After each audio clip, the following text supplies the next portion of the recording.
Well, the story of the Methodist Church was given to us by the daughter of the man who actually built the church. And she says that the church was started by George and Sari Gerber. But their story, again, is so interesting. They were travelling to George. And through the Transkei, they were involved in an accident, and by all accounts, they should have been killed.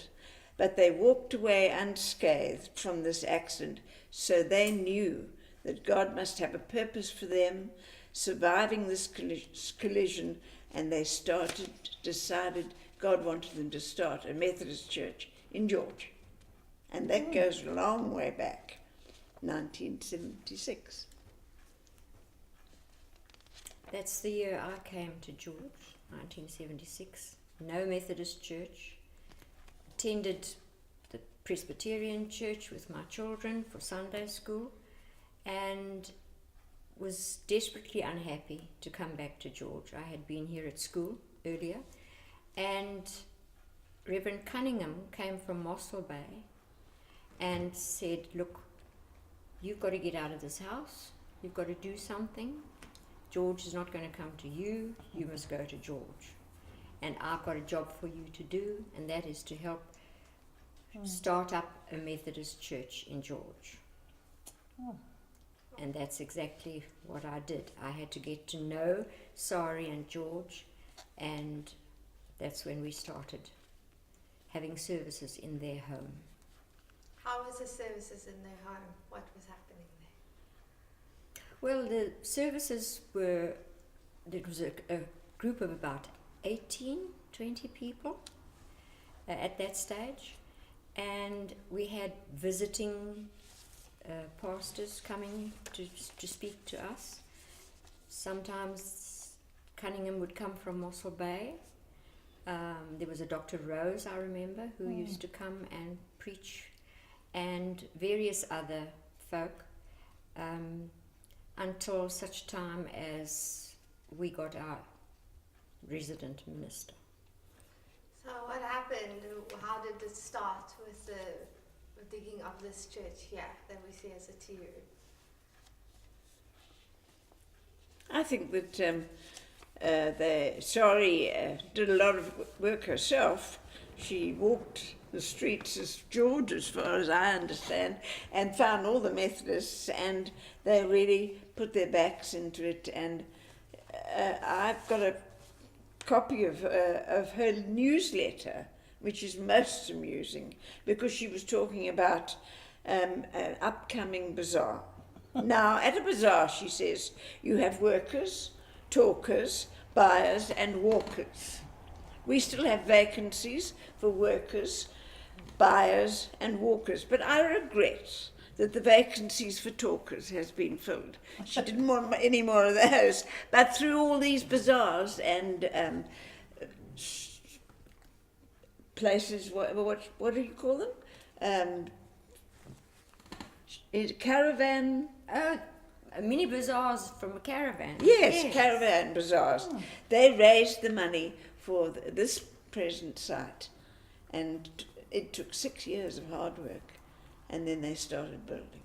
But I understand when it got too small there, you moved to other places because you... Yeah, at one stage when the house was too small, we moved and used the Seventh-day Adventist church on a Sunday, because they only used it on a Saturday. And we had our services there for quite a time until Morris came. Or while Morris was here. Yes, I went there. Yes. That was the first time I went. Okay. So what happened when Reverend Morris was here, when you got your first resident minister? Well, it takes a retired man to come out of retirement, you know, and really enthuse people to get moving. And within a couple of years of his being here, they had started to build the church. He was tremendous. Have you seen a photo of him? You can show me. Oh, it's great. We used to call him Elijah. It's over there. That's Reverend Morris Darrell. Yeah. He had a long, flowing white beard, and he was a very good preacher. That I can tell you. But he was also a church builder, which was important. And I believe he and Wella, his wife, used to sing together a lot. Beautifully. Yeah. Yeah. Beautiful, yes. They were part of our choir. As soon as the church was built, we had a choir. We loved having singing. Big choir. It's old-fashioned now to have a choir, but we had a choir. So once the church was built, what was built next? Then they started on a Sunday school section, and the manse. But remember, it was this tea hall where we have tea now. That was the church. Okay. So, so what was happening in the church? Why did they need a children's church section? Because there were lots of children coming. We needed a place for them to have their classes. And they, even in the manse, when our days, they used to have Sunday school classes in the kitchen, in my lounge, in the dining room, all over. Oh, we had a youth class in the house across the road. And as well. Yes, we didn't have space. Even once the church was built, we grew out of it very quickly. Very good. And after Reverend Morris retired, who came? That was So it was Godfrey and Eileen Russell. They came. Morris retired, and he came out of retirement and went to Great Wreck River. That's what happens with ministers. You don't retire, you move on in the Lord's work. And then Godfrey and Eileen came. Yes.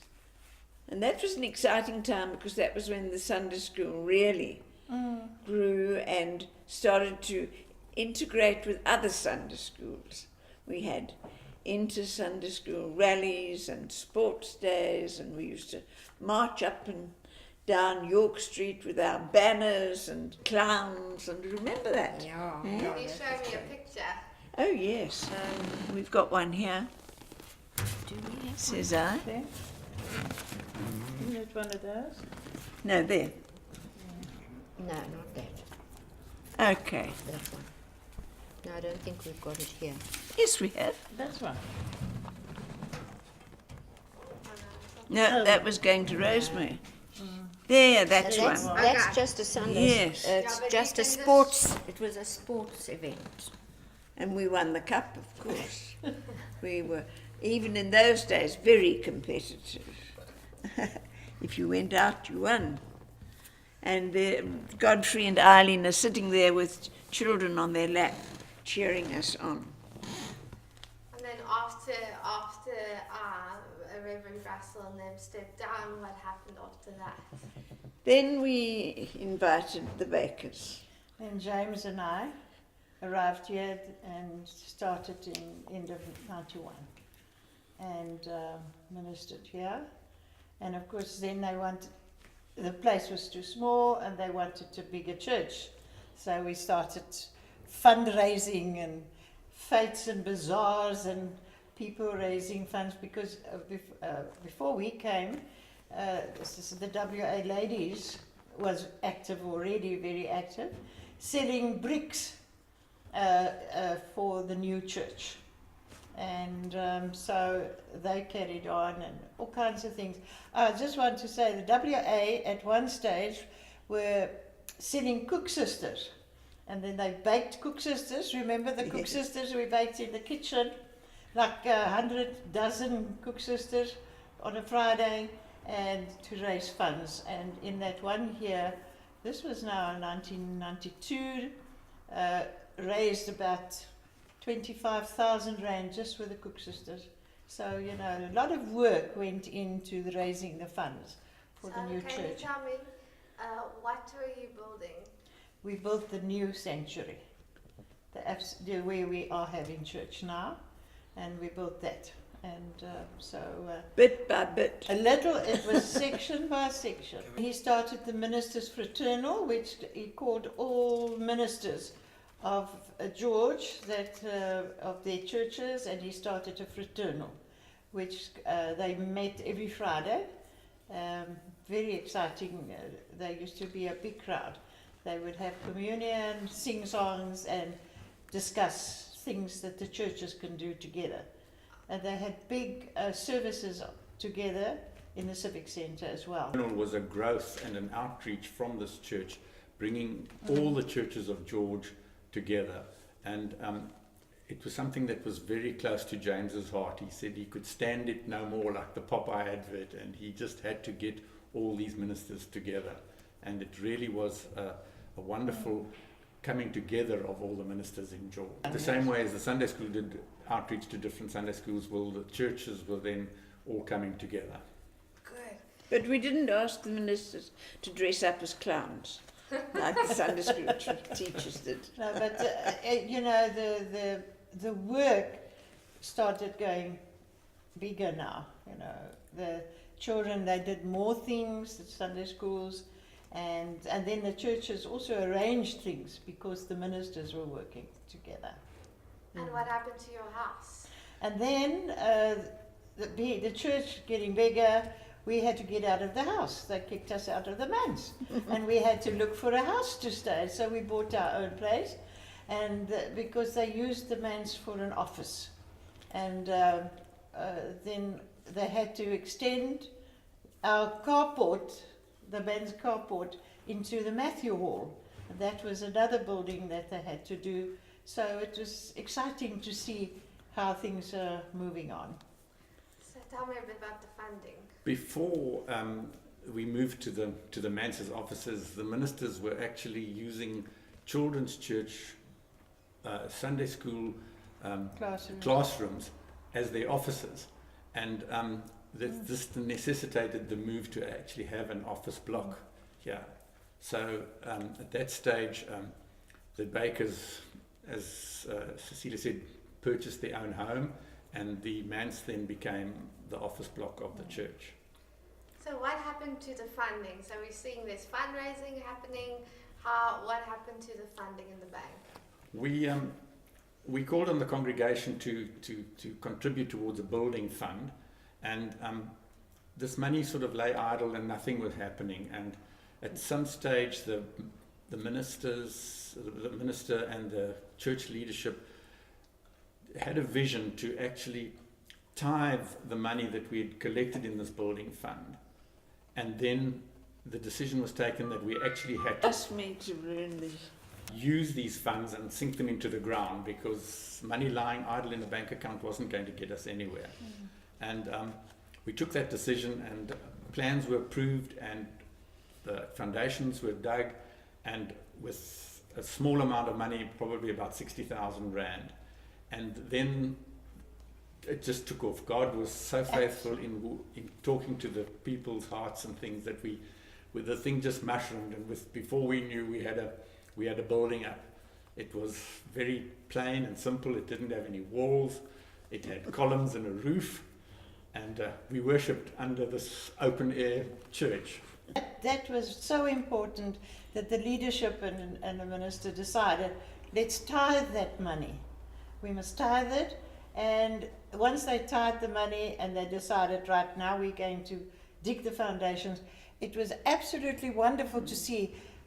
Bricks would be offloaded, don't even know where it came from. Bags of cement would come, sand would come, and we could start building the church, and it was such an exciting time, you know.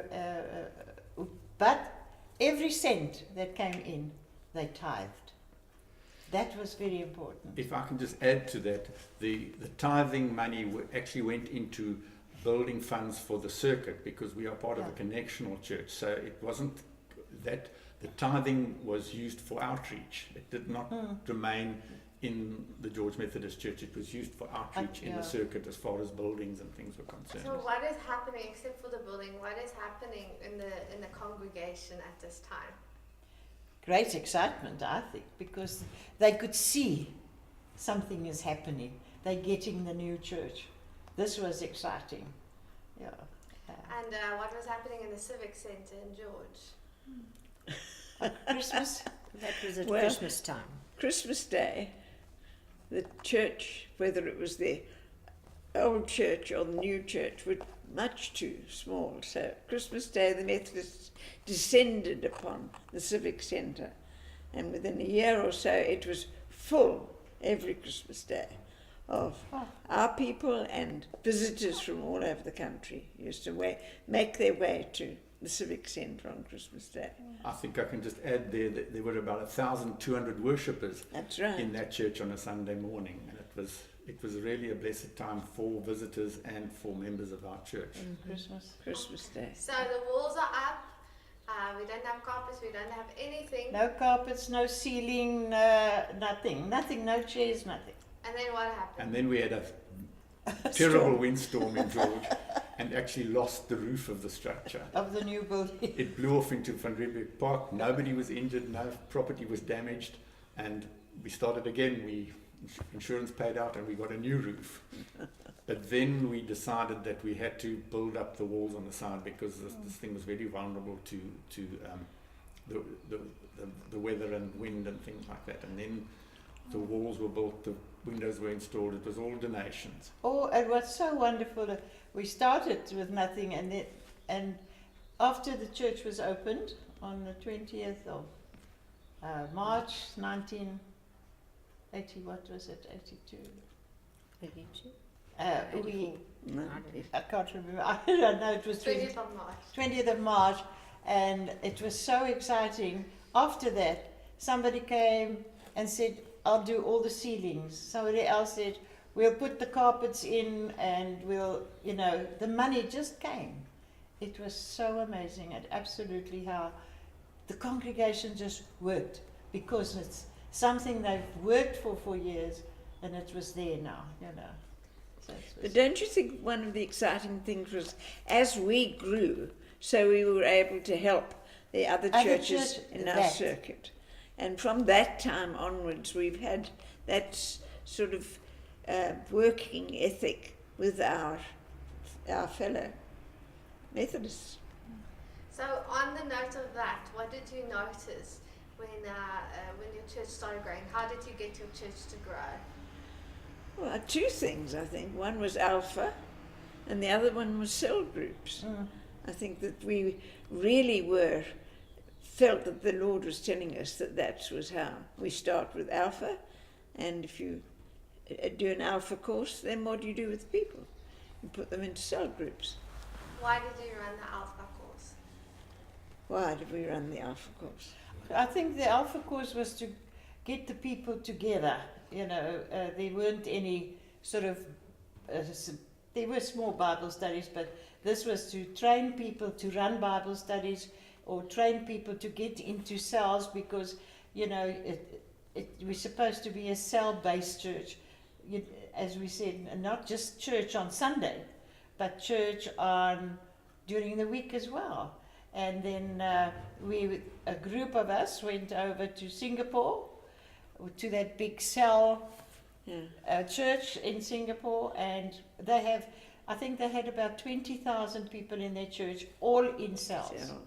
It was the most amazing things to see. And so we came back, and Alan Blackshaw was the man who said he'll take it over and he will run the cells. And I asked this morning at the office, and they said we started off with 35 cells. After we, with the Alpha courses. It was very exciting. And so at this time we are having the Alpha course running, we have cell groups starting up, we have the sanctuary that's built. What happened next? Well, then James was going to retire at the end of 2003, and Billy and Ansie came in the beginning of 2003, and James helped, trained him, because he hasn't been in this big churches. This was a big church then, a lot of people. And then James retired, and Billy and Ansie carried on. And Auntie ran the Sunday school and for she a year, she or ran, the children's church, and then she moved on to minister to the Rosemore Church, and she built a new church with helpers, of course, at Rosemore, and we also helped at that. We helped with car boot sales, we helped with dance groups. It was very exciting. Can I just say here, before I won't talk anymore, that the WA, the Women's Auxiliary, worked very hard for the building of the new sanctuary, and we were always in the background raising funds and we're still doing that. You know, I was involved in that, very much so, and still involved, and we're still raising funds. But we're the background girls. We don't just serve tea and drink tea and cake. We do the dishes too. Yeah. So, you know, and Ansi was going into the ministry. You know, so each minister's wife had a different role, you know, so which is exciting. Just to add to that, when Willie came here, Ansi was the actual Sunday school superintendent. Yeah. And shortly after that, she actually then became a probationer minister. So she served in this Outeniqua circuit as a probationer minister, looking after, had oversight over Rosemore and also Puckelsdorp. So that was actually growth, huge growth in the circuit. Okay, so can you, the two of you, maybe add on the adult outreaches that started? And Ansi and Billy. The adult out. Well, they went actually to Lesotho. Yeah, we went to Siskai. Yeah, we had a gentleman in our church who was really mission conscious, and he took a group to Mozambique, to Lesotho, and also to the Eastern Cape, to an old mission station there, and helped with repairs and helped with ministry. So that was the adult work. But before that, the youth had, years and years before, been going on outreaches with their band and their teams and their T-shirts to match, and they'd gone off to Cape Town, to East London, all over. And tremendous Can ministry. I just add here, we forgot to say, at Wilderness, we started a church. There was a big squatter camp that just rose up there, and the school was empty next to this camp, and it was offered to us. We paid 400 Rand a month, remember? And we started a church in the old school. And the cells worked tremendously. They cleaned up the place and ran services until we got Charlie Goliath and Marina. Marina and Charlie, they were retired pastor, I think. And we ran the churches there, that church, on a Sunday. And the cells took turns to go and help with the services there. And it was quite a big service. Did we take food out on a Sundays? Pardon? We took food out, Yeah, sandwiches. we used to take food out for them to feed them, and the children too. And during the week, there was a few WA ladies, and we used to go and have sewing classes for them as well, to teach them sewing. So that was a ministry right in Wilderness. Just to add to the outreach from the youth church, I think somebody donated a combi to the George Methodist Church, which is affectionately known as Betsy. And Betsy was used on outreaches when the outreaches were small. But with the youth pastors, the outreaches got bigger and bigger, where we actually had to have buses to go on outreach. So they went all over South Africa to Swaziland, you know, the youth outreach. They were quite big Betsy's events. still going. And Betsy is still going. And then how did this, can you tell me a little bit about the building of the youth house? The youth house, the youth never had a home in our building setup. Yeah, they used the minor halls, the Luke Hall, and also the tea room as their, let's call it their home. But they had to move around.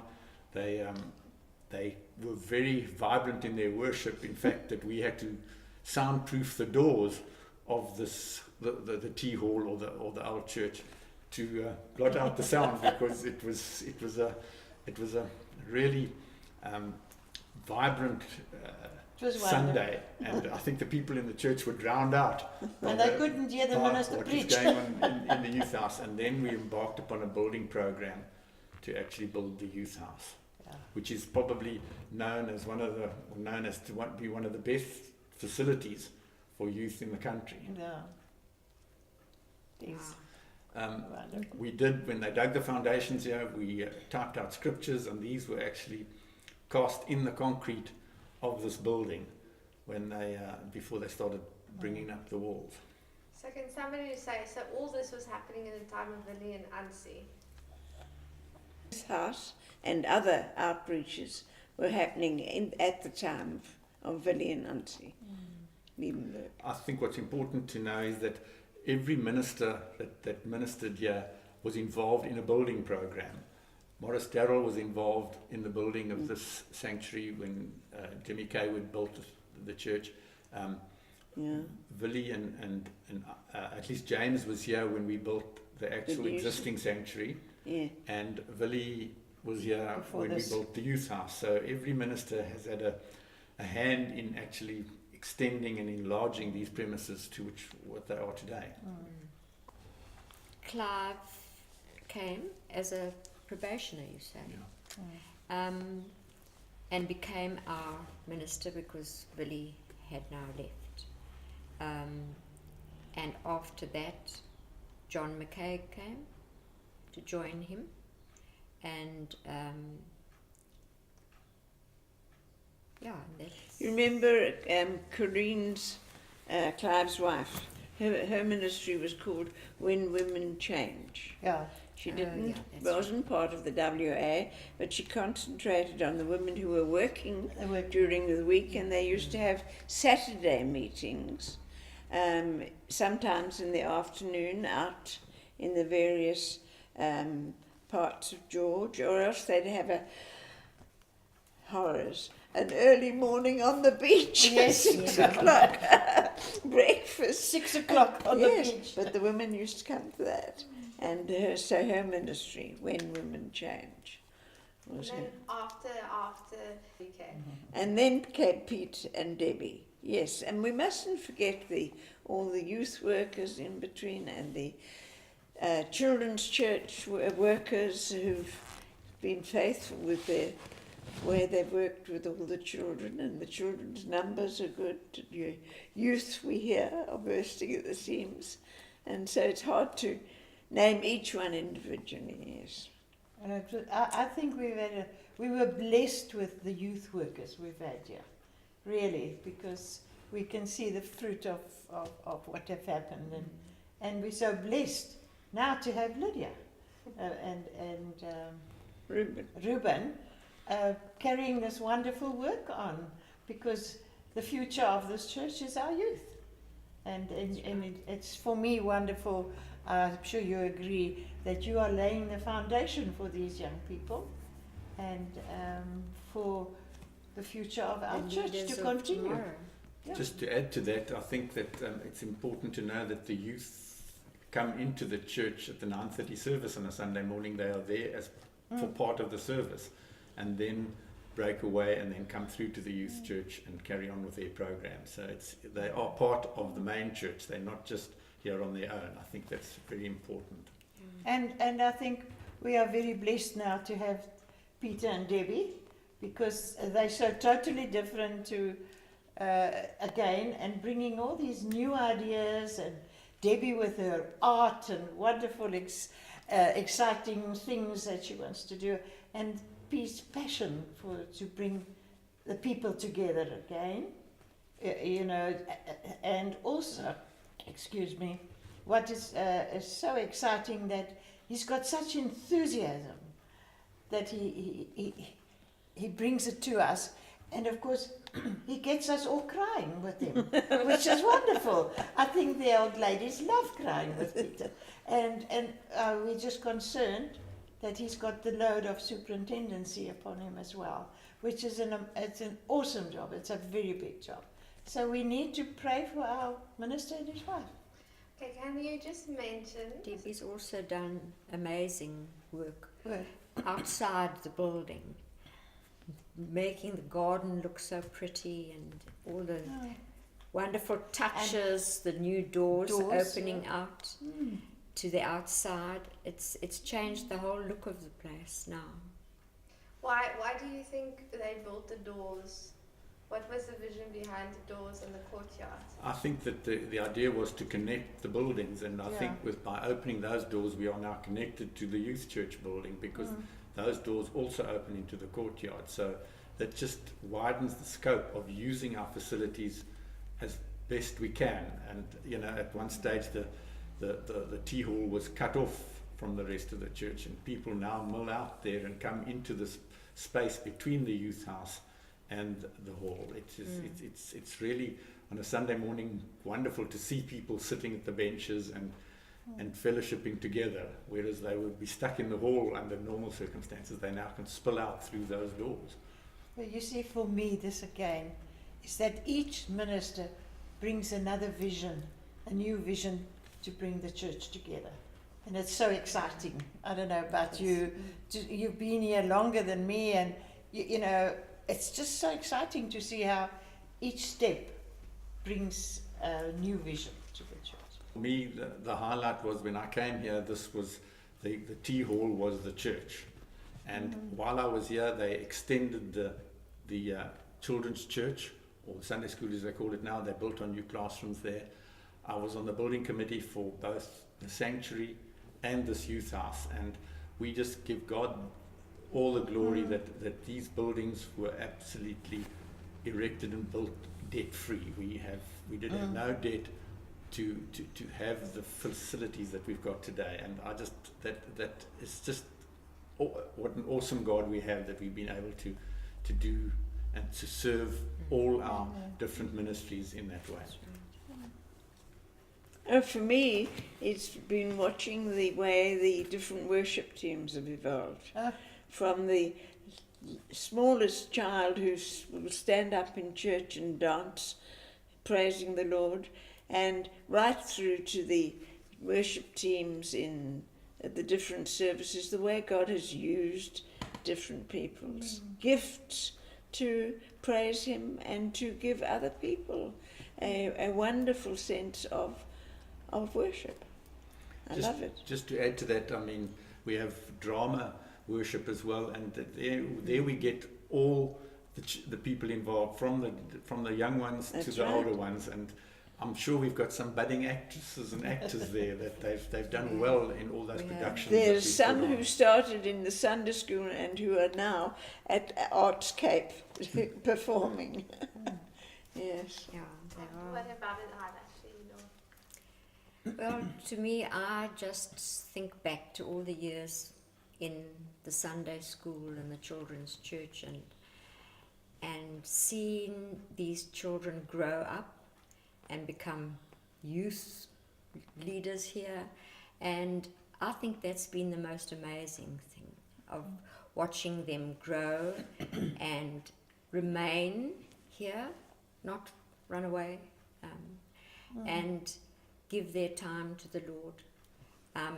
I think we've been very blessed with our youth from the beginning to now. And if I can just add there, I don't know what your length of service was in the Sunday school or the children's church, Dawn, but I think you're probably the longest serving member. Yes, longest serving in member. terms of- actually 38 years. Wow. Yeah. That's quite some time. That's quite Some time, It yeah. was, but it was worth it. It was really worth it. I mean, even today, you know, I'll be walking down the street and I'll hear, "Hello, Auntie Dawn," and I'll turn around and it's a great big man that used to be in my Sunday school when he was little, you know, and I'm known as Auntie Dawn. Everybody calls me Auntie Dawn. Yes, I think I've only been in George 25 years, but it's exciting for me because I've been involved more in the women's work, the WA, and to see how they've grown and yet work together. I love the work of the WA, but to be part of this church is really, really special for me. To see the changes, to see different things happening, and I'm happy and to be involved in everything. You have seen some of our WA plays. There's some wonderful budding actors and actresses there, and we really have great fun. And then just to say, for me, this is where I want to be. And this is where I enjoy being. And if you look on a Sunday morning at 8 o'clock, and you see, I think they're the oldest couple, the Kings, Mr. and Mrs. King, come at 8 o'clock service. He's 94, she's 94. And she's blind and he holds her arm, but they come to church 8 o'clock every Sunday morning. And that for me is a sign they're happy to come. And this is the place I'm happy to be. That's where we want to be. And I want to be. I think just to add that they called it the WA, they call it the Women's Auxiliary, but they also called the Wobbly Aunties and also the Women's Artillery. So they've been the backbone Yes, of our church over the years. For sure. for sure. And I love it.